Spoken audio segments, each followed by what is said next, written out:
If you care about self-leadership, resilience, and becoming the kind of person your family can rely on, this episode is for you. Army veteran, entrepreneur, and ever-forward radio host Chase Chewning breaks down identity, trauma, purpose, and how to protect your peace without losing your edge. He even came to question his very life motto. This conversation will challenge how you define strength. Welcome to the No Limits Leadership Podcast. We discuss ancient wisdom, real-world experiences, and the latest concepts on mastering leadership of self and others. If you're committed to maximizing your life and your impact on the world, you're home. Welcome to the No Limit Leadership Podcast. I am your host, Sean Patton. Today's guest is Chase Chewning, the creator and host of Everforward Radio, a podcast and platform devoted to helping people build a life that truly propels them forward. Through solo messages and conversations with leaders across entrepreneurship, fitness, mindset, technology, and personal development, Chase challenges listeners to live with clarity, intentionality, and purpose. What began as a podcast has grown into a movement centered on momentum, self-leadership, and aligned action. And today, we're unpacking the journey behind it. Chase, thanks for being on today, man. My pleasure, Sean. Great to be here. Welcome back to the world of heat and electricity. I was telling you, I feel like a jerk over here in my 84 degrees and shorts. I'm glad we're able to get this flowing. Yeah. I know. Yeah. For those who are wondering, we just came out of an ice storm in Nashville where I didn't have power for over a week, and we were, lugging our whole family around. And you're like maybe the third person in that time I've talked to that's either in like Arizona or California. It's just it's a whole different world out there. Yeah. Now I get it. Yeah. But man, this has been awesome. We connected years ago at I believe it was the Military Influencers Conference, both Army vets. And just hit it off, and both have similar backgrounds in terms of like interest in fitness and development, and also I feel like just mindset towards life and entrepreneurship. I'm really excited for this. Again, we're both Army vets. Can you tell people like your Army experience is, it's just different for everyone. What was that like for you, and what did you do? So what I did, I guess I'll answer that part first. I was a 98 X-ray. That was my MOS. Like halfway through my career, I served active duty 6 years from 2003 to 2009, from ages 17 to about 24. So I enlisted as a 98 X-ray, got reclassed about halfway through. The Army was restructuring in their infinite wisdom to constantly change stuff for no reason to a 30 series. I was a 35 Papa. And so I was military intelligence. I was an intelligence specialist with a language, which I don't know what wisdom came down upon me to decide to pursue a career in the military as a linguist when I literally had to take like Spanish summer school in high school because I just could not get it. But hey, when you're a kid from a small town in Virginia and they dangle a $20,000 sign-up bonus and benefits and all that stuff, you're like, oh my God, I'm rich. I can do whatever I want. I can travel the world. I'm going to have all this money, go to college. Yeah, well, I'm sure, I don't know if you got anything like that, but years later, and about 50% of that money, I saw, and I did my thing, and I went to school for Russian. I was a Russian intelligence specialist. And so, yeah, the Army also, in their infinite wisdom, I'll give them credit for this, they know how to craft linguists. And so in about 14, 15 months, I went through the Defense Language Institute. Day one, no English, which is true to every language that you go through there. And whether it's Pashto or Farsi or Russian or Arabic, native speakers. And so from day one, you're just immersed in history, culture, semantics, pop culture, entertainment, even days in the kitchen. And so you're learning as if you were a native. And so about 14, 15 months later, I became fluent in Russian. And I did my thing as a Russian intelligence specialist for the next several years through DOD technically, and also technically now being kind of assigned out to other agencies for my intelligence work. And then I had planned on doing 20 years, but about 4.5 years-ish into that career path, I was volunteering for a deployment to Afghanistan, suffered career-ending injuries in that pre-deployment war game training, actually, and wound up being a patient, honestly, for about the next year or so. I had both of my hips reconstructed, blew out my back, tore my hamstring, and I was medically discharged, medically retired, actually. I'd like to think that I couldn't follow through my dream of serving 20 years and retiring, but I guess I'm just an overachiever. I was actually medically retired, so I retired at 6 years instead of 20. And then, now here I am doing the next phase of life. Yeah, I mean, I had a schedule.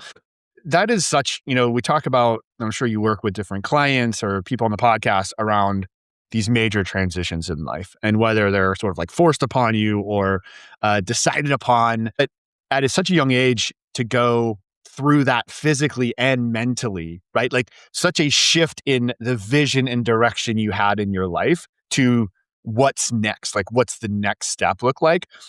Talk about maybe the mental piece of the identity shift necessary to go from like, I'm a soldier, I'm doing 20 years to like, my body's broken. What do I want to do next? Well, Sean, I'm sure you can relate, man. That's kind of the beauty, dare I even say, also the downfall of being in the military. You don't have to think. And honestly, it's better for a lot of the scenarios if you don't, depending on the chain of command, depending on, the op tempo, depending on all the things, situationally dependent. You don't need to think, and they don't want you to think sometimes also. And this is one of those situations where they didn't want me to think. And so I was just doing what I was told. And that's a big part of the military. And that's how that big machine works. You've got the right people doing the right things at the right place at the right time. And only certain people need to think in order to navigate that situation. So the mental part of that, the identity part of that, I had no idea I was actually going through until years and years and years and years later after being out of the military and kind of beginning my personal development journey for the first time. I had no idea that I was actually going through an identity shift because in my mind, I was just being told what to do. I was given my next set of orders. Hey, Sergeant Chewning, go here, do this. Hey, Sergeant Chewning, thank you for your service, but you're no longer of service to us. See you on the other side. Here's some medical benefits. Here's this, here's that. Go sign out, do your thing. And, thank you for your service kind of thing. And so then it was like, okay, now my orders are to just go be a civilian. I got these education benefits. Okay, now my orders are to go to school. I just did, even in that transition period, I did what I was told / I did what I believed I was supposed to do because of the way the things were laid out for me, especially in the military. Hey, you served your time. Hey, you got these benefits. Hey, you're supposed to do this when you get out. Boom, boom, boom. And so that's what I did. So I kind of just like leaned into maybe a few curiosities, but truly, honestly, I felt like I was just doing what I was supposed to be doing for years after that period. Being 17 and joining the military, enlisting in the military, being 17 in general, you are so malleable to your environment. We're so malleable to the people, places, things around you. You are being influenced. You are being imprinted. You are being molded. You are being brainwashed, even if you don't realize it. And the military has a great way, and I'm not bashing military by any means. I'm just saying in those years, coming online, literally as a human being, those formidable years, your brain is still developing up until like 25, 27. For guys, it's probably a lot later. But I was molded into this person, this identity that, even if I thought I was in control, I truly wasn't.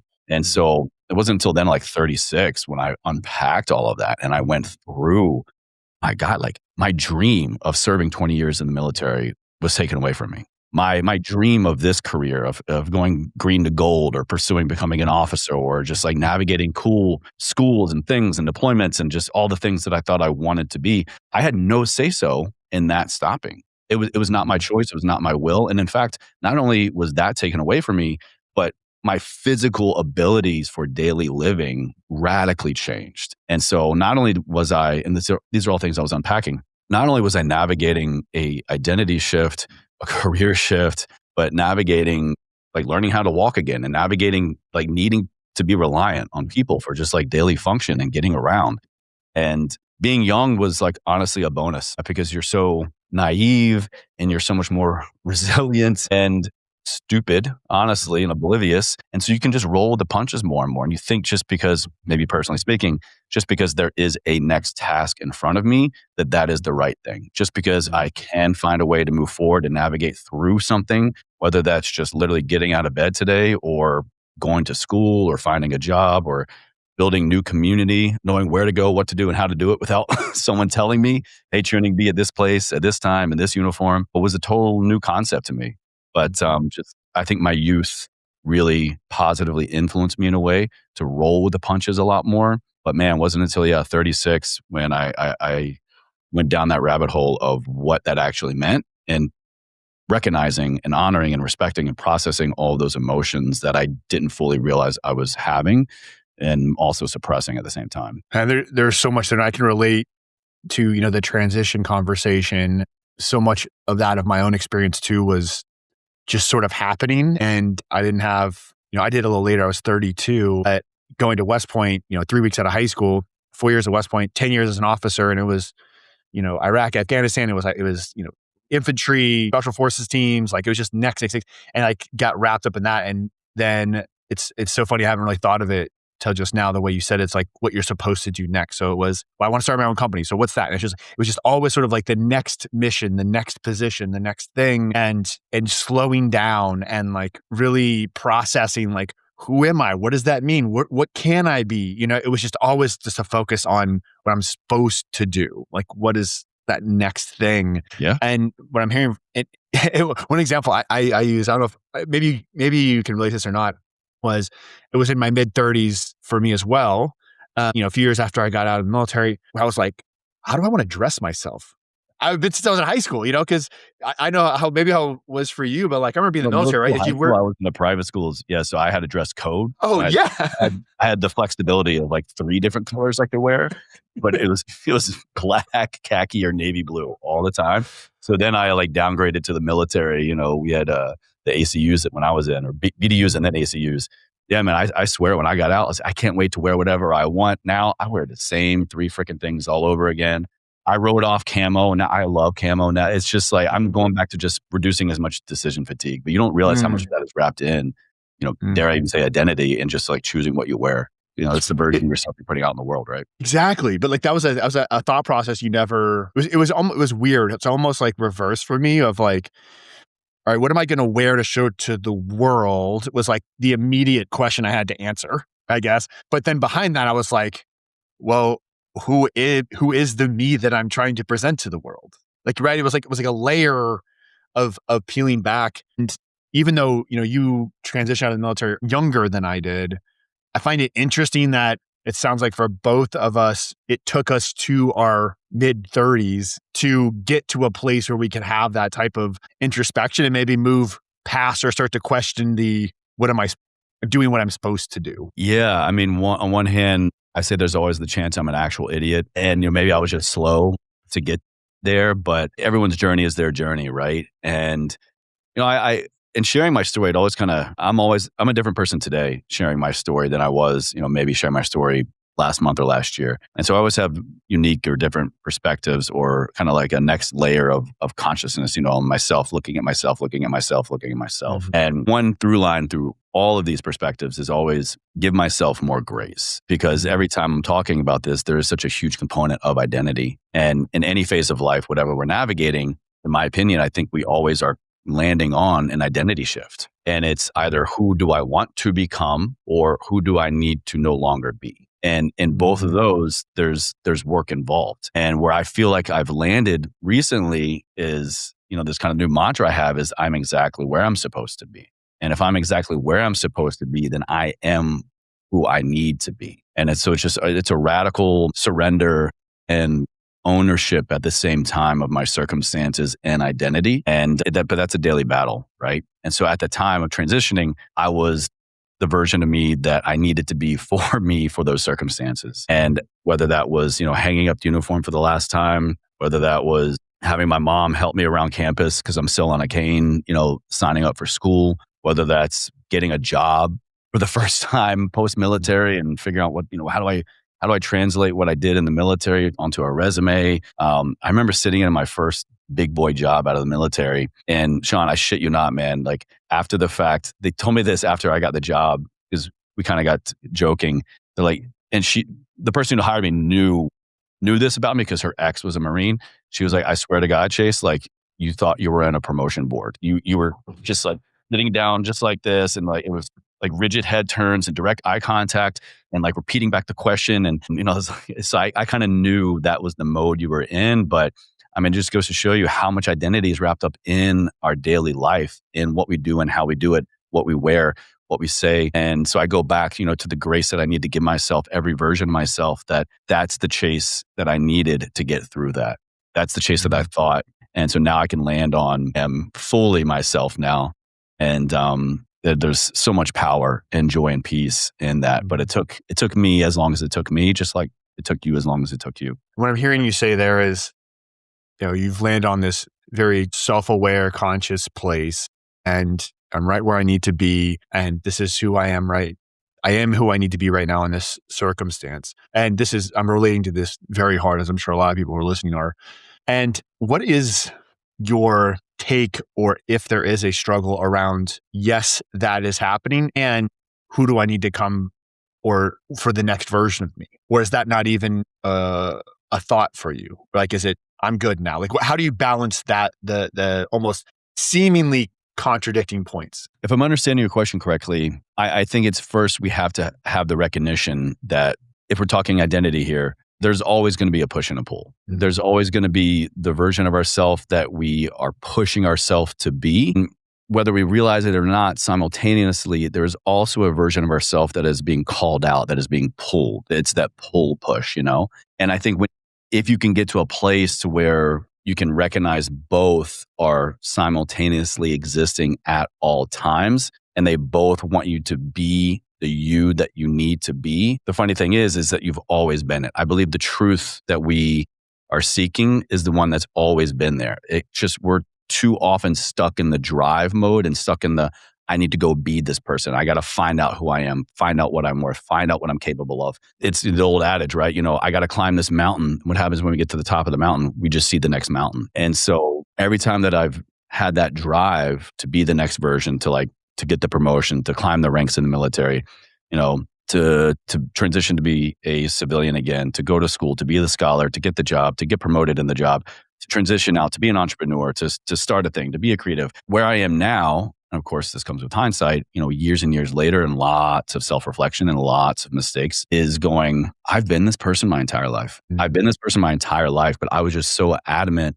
on striving and driving forward to find him, to become him. Now, when I go, I have become him, that me is present at that exact moment and going, hey, idiot, I've been here the whole time, you know? Mm. And so it's just really weird. It's a really weird concept to have of going, well, then what did I do? You know, was I wasting all my time? Did I need to do all these things? If I'm landing just back at the same point of it's me, you know, I know who I am. It's, you know, you have to recognize that all that work was necessary in order for you to get to that point.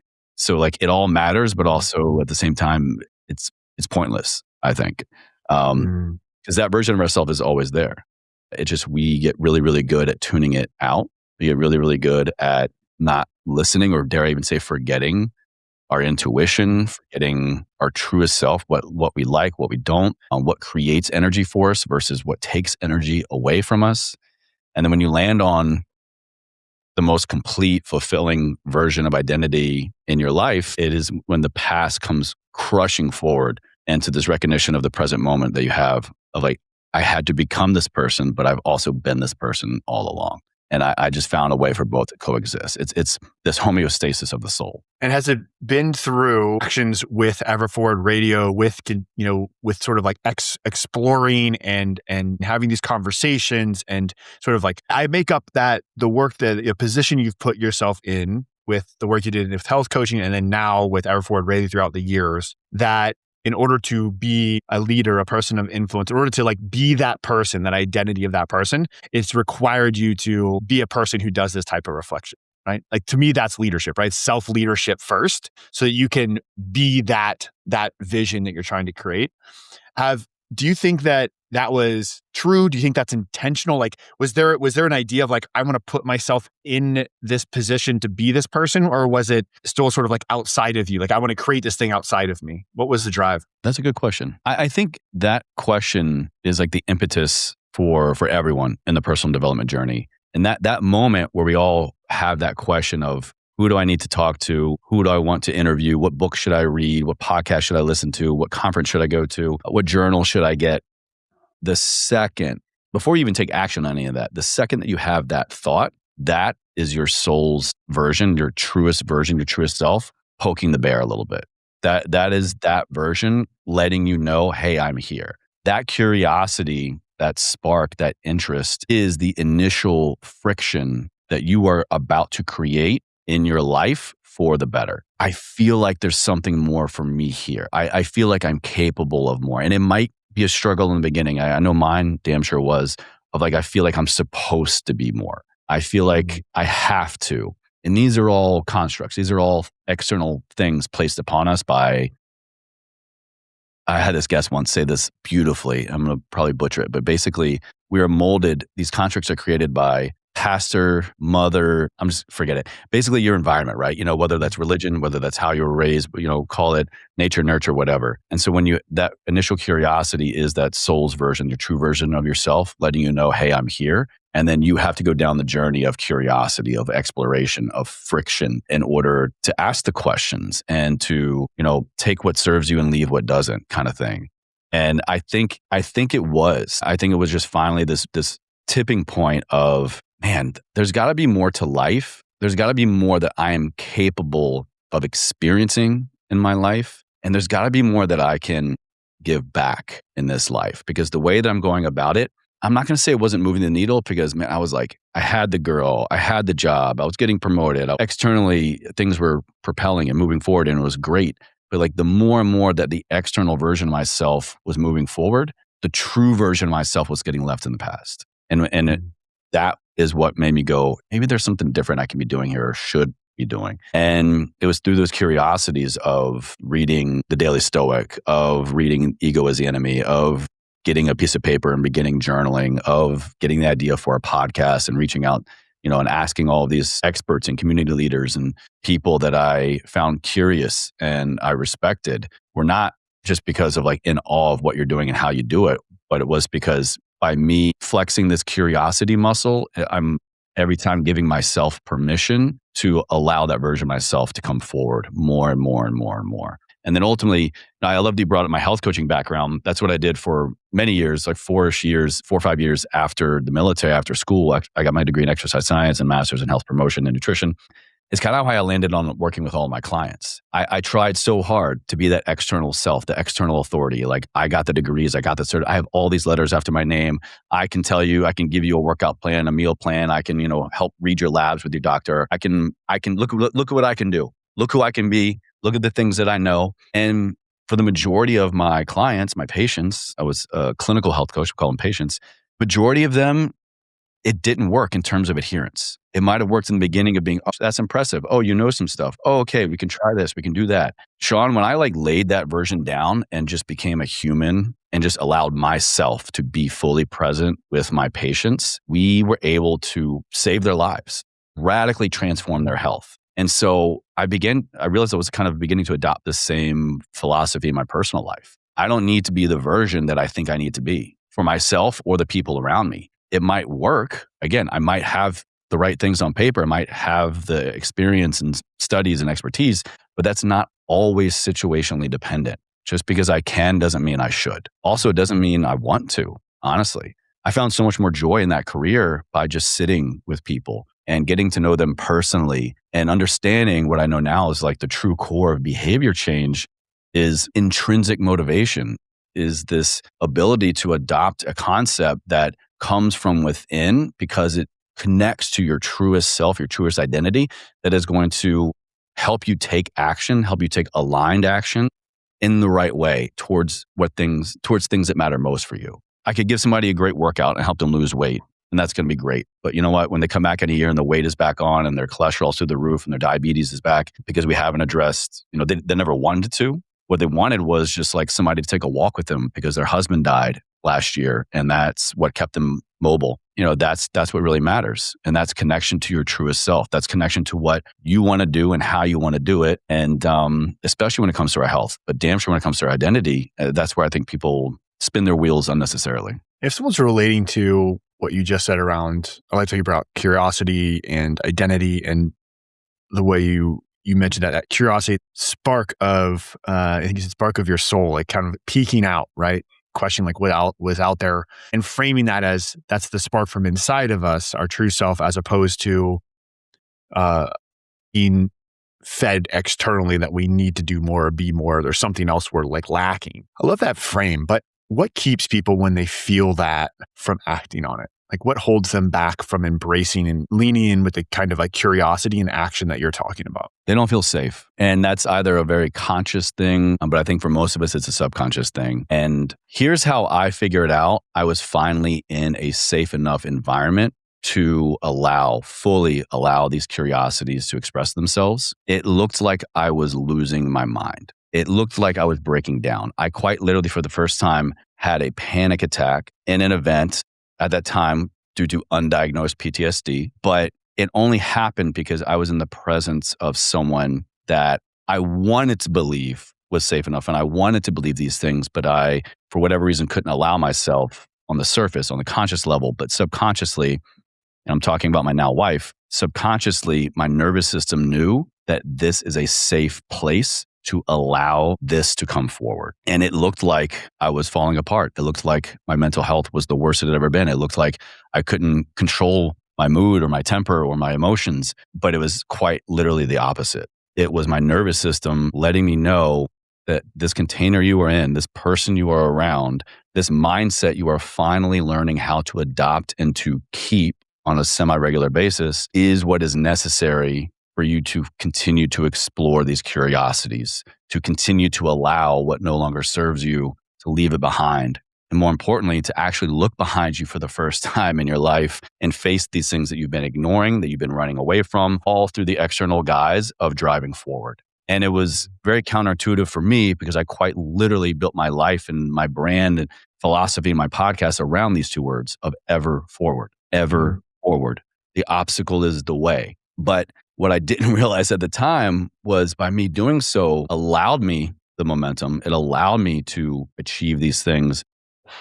But all I was doing was just adding a link and another link and another link to now what was a very, very long chain still connected to the biggest traumatic event of my life. And that's the thing about your nervous system is it never forgets. It knows that ball is still there and it doesn't care how long the chain is that you're creating. And so when I was finally at a point to where subconsciously I was forced to turn and face that, it felt like the walls were falling down around me, but I was able to walk backwards down that chain and learn how to develop a new relationship to this core wound, this, in my experience, this very capital T trauma, and not leave it in the past because you never can, but to just know how to properly navigate it and know the right environment, the right people, places that are going to allow me that safety at the subconscious level, at the nervous system level to continue to explore that. It all comes down to safety. Yeah.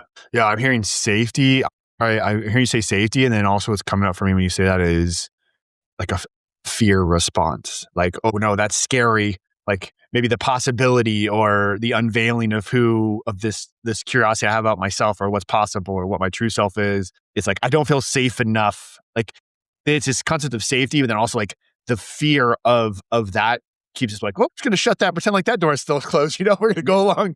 Two ways there, man. It truly does. I mean, I'm glad you said that word because initially when you asked that question, that's what first came up. And I think that's a fair response, and that's probably the most common response to what keeps people from taking action, what keeps people from living their truest self. Oh, it's fear. You're afraid of blah, blah, blah. Sure. But I still think that's a very surface level thing. But fear worked for me differently in that scenario. It was the fear of losing this relationship that made me want to finally open up, that made me want to finally face this thing. I'll be honest, Sean, I didn't want to face this traumatic event. I didn't want to revisit the death of my father. Didn't want to revisit that year of my life. I didn't want to revisit the 18 months, of my military career and watching my father die and just navigating all these things in the Army. I didn't want to, and this was an ultimatum kind of placed on me in this relationship at the time, my then girlfriend, now wife. It's like, if you don't, I'm not asking you to tear down the wall right now. I'm just asking to build a little cutout window for me to see in. And this might be kind of just my unique experience.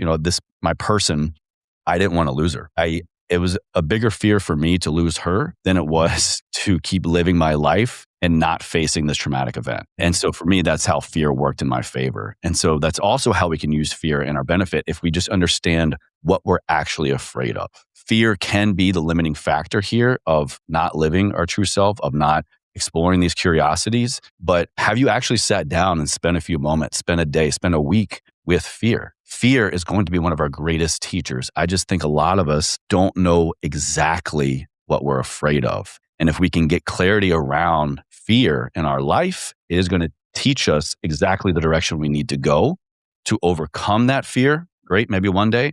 But I promise you, by just learning how to develop a different relationship to what you are afraid of is going to allow you to advance. And that alone is going to just like keep propelling you forward. Man, I love that. You're talking about like knowing what to fear in your relationship with fear is a great call out because and tell me if this is landing the way that you intended. For me, the way I've seen that play out in a positive aspect for me, or like a driving force for me, is shifting to my fear is not necessarily of failing, which that used to be my driver before. My driver before was like, the worst thing I could do is like be seen as a failure. And that served me in some ways. And also my own entrepreneurial journey that went sideways, that led to a bankruptcy, that led to hospitalization, that led to me, driving myself off the proverbial cliff because I didn't want to be seen as a failure. But my fear now is around not maximizing my experience of life, like not giving the reverence to the miracle that we have in front of us that at the time I have.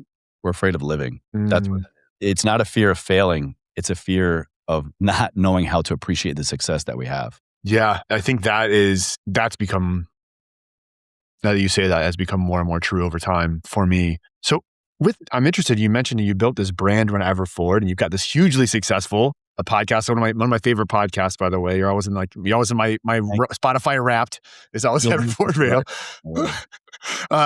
So you put out great content and you've been doing it for a while. And then you mentioned like, I built my whole brand around this EverForward concept and now I'm sort of like questioning it or redefining it. Like, tell me about that. The long and the short of it is EverForward was a necessary tool for me to not crumble. It was an easy out for me. EverForward were the two words that my father embodied. It was his mantra his entire life. And when he died, January 22nd, 2005, he passed away after an 18-month-long battle of ALS, Lou Gehrig's disease. He quite literally, up to his dying breath, embodied it. This man who became a shell, this big, burly 11 Bravo, served active duty with the 101st Airborne, Persian Gulf vet, like this guy who was rough and tumble guy who jumping out of helicopters and all this crazy shit, who became like 110-pound meat sack on a hospital bed for months, never once complained, as long as he could, had a smile on his face. At his funeral, every nurse, every doctor, anyone and everyone that interacted with my dad in the VA hospital back in Salem, Virginia, showed up to his funeral. And so he's just a man who embodied this philosophy. And Sean, you'll appreciate this. He actually picked it up during his time in the military. Before he went active duty with the 101st, he was in the National Guard unit back in my hometown of Roanoke, Virginia. The 116th Infantry Regiment, the unit insignia, EverForward. Mm-hmm. And it actually goes all the way back to before we even had an army. It was this group of militiamen during the American Revolution that was their creed. And so it got this really cool lineage, and it just really resonated with him during his time in the service. And so when he came home after boot camp, I was like 5 years old, up until his dying breath, man, I just saw this man live it, eat it, breathe it, talk it, be about it. And so that was an easy way out for me to not deal with his loss at 19 years old. I can just say EverForward. I can just pick up the torch. I can pick up where my dad left off, and I can make it this cool thing.